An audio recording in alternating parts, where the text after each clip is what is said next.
Hi, it's Bridget with Life on Spectrum, and today's topic is basically therapy. Now, some of you are probably scared to death. You don't want anybody else to know. You think you can do it all on your own. Well, I'm here to tell you, stop.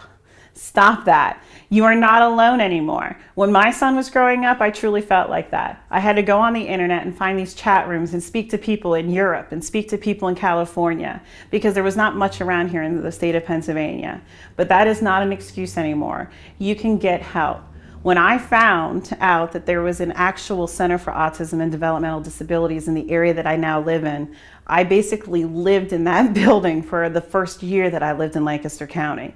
I truly hope that you consider going to therapy. It's not only helpful for your son or daughter on the spectrum, but it's helpful for you. My son and I actually went to family therapy at least once a week, and it was a time for me to actually speak to a therapist that only knew about autism, and we would talk about different strategies to use. It was almost like a bouncing board, and it made me feel like I wasn't alone. It made me feel like it was okay to cry, and it was okay to be happy, and it was okay to be angry sometimes. And they actually helped me figure out different things.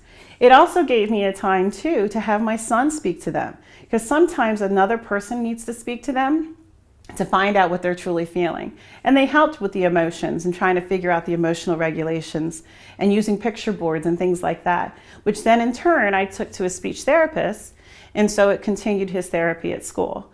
So please do not discontinue, or please don't think that therapy is a bad thing. I suggest it for any family with people on the spectrum.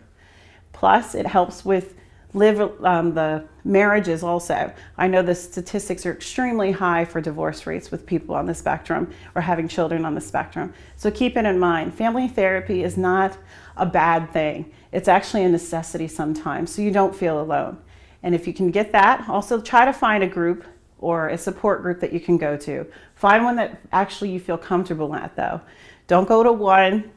If you don't like one, try to find another one.